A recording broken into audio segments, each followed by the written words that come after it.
Mesdames, Messieurs, bonsoir et bienvenue dans ce journal de la campagne présidentielle. Voici les titres. Préparatifs du scrutin du 24 février prochain, le ministre de l'Intérieur Ali Ngoudia et le Sénat font le point.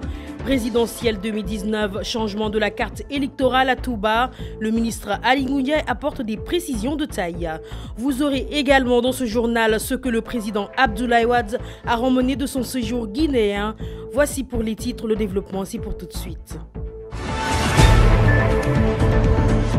Rebonsoir, mesdames, messieurs. Je le disais en titre, le Conseil des organisations non gouvernementales a émis un vibrant appel à tous les acteurs du processus électoral afin que toutes les mesures soient prises pour un bon déroulement du scrutin du 24 février.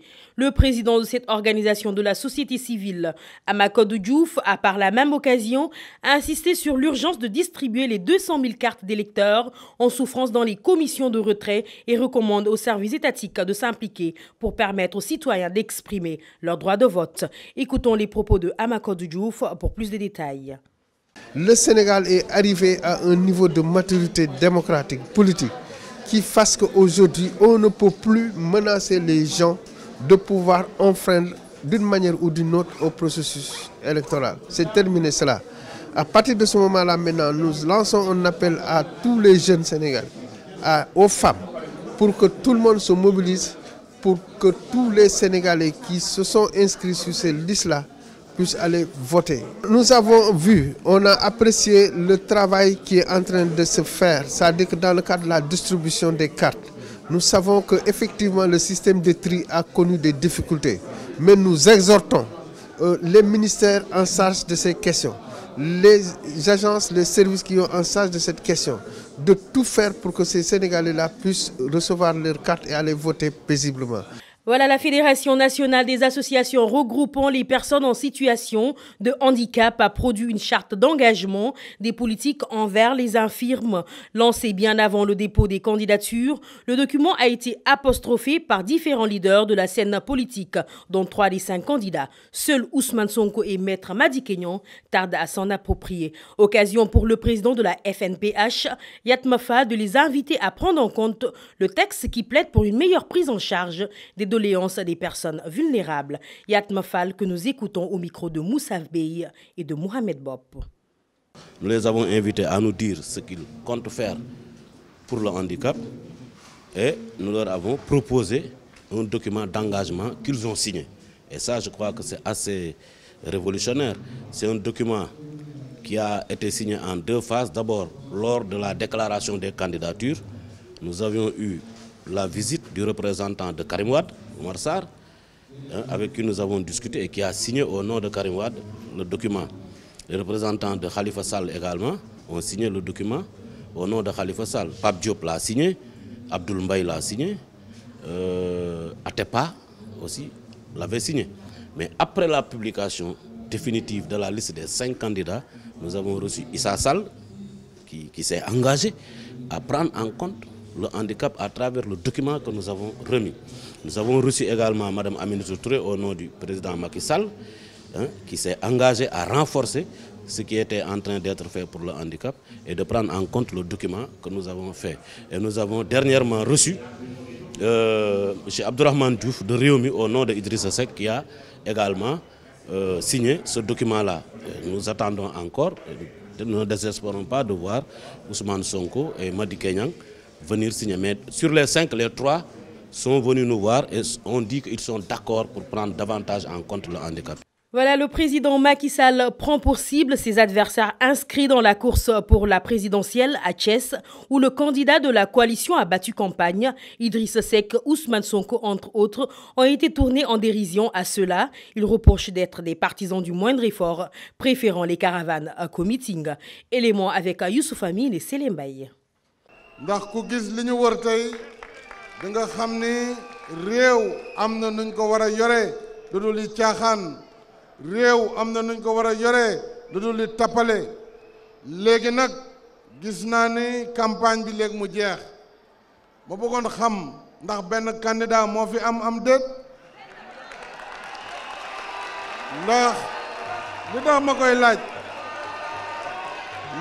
li tax ma koy laaj mooy bi campagne bi tàmbalee ba tey stade yi moom man dong ma ci dem waaw gars ñi nañu jël stade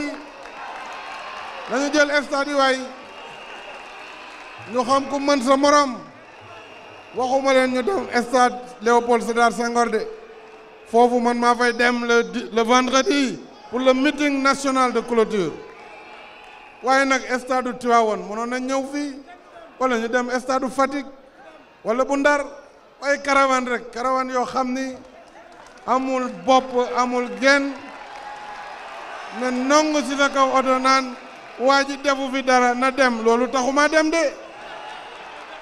Dans la perspective d'assurer un déroulement sans faille du scrutin du 24 février prochain, le ministre de l'Intérieur Aly Ngouille Ndiaye et le président de la Sénat Doudou Ndir ont fait le point aujourd'hui sur les préparatifs du scrutin du 24 février prochain.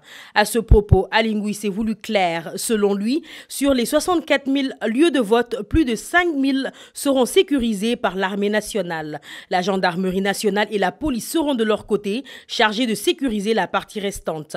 À l'en croire, le vote sera sécurisé jusqu'à la délivrance des procès-verbaux. Un propos recueilli par Moustapha Gueye. Je l'ai dit, je le redis, devant la communauté nationale et internationale, le Sénégal a l'habitude d'organiser des élections. Et d'une élection à une autre, nous apprenons des leçons, nous corrigeons. Nous avons environ 6 400 et quelques, je pense, lieux de vote au niveau du territoire national. Un peu plus de 5 000 sont sécurisés par l'armée. Le reste, c'est à peu près moitié-moitié, environ 1400, 1500 entre la gendarmerie et la police. On n'aura pas de problème pour sécuriser les lieux de vote, pour sécuriser le vote. Parce que qui dit sécuriser le vote, c'est sécuriser le vote. Suite aux changements notés sur la carte électorale de Touba, précisément dans l'arrondissement de Ndam, le ministre de l'Intérieur, Aly Ngouille Ndiaye, s'est apporté des précisions de taille sur le dit changement. D'après lui, le Sénat dispose de toutes les listes électorales comportant les votants ainsi que leurs bureaux. Au micro de Moustapha Gueye. D'abord, c'est quoi un changement de carte électorale? La carte électorale dit de façon précise, dans une commune, le lieu d'implantation de chaque bureau de vote. Chaque bureau de vote. C'est-à-dire, on ne dit pas tout simplement. Par exemple, quand on dit que, comment dirais-je, il y a un lieu à Darou Khoudoss, on vous dira exactement ce lieu-là, c'est où. C'est ça la carte électorale. C'est pourquoi d'ailleurs on laisse la possibilité à l'autorité d'attendre presque un mois avant, parce que les choses peuvent changer, pour une raison ou une autre. Vous savez, aujourd'hui, s'il y avait intempérie et qu'on ne puisse pas, pour cette raison-là, mettre un bureau de vote à un endroit bien précis, qui est différent de ce qui est déjà dans la carte, le jour du vote, même si les gens votent, la Cour d'appel ne va pas accepter ce vote.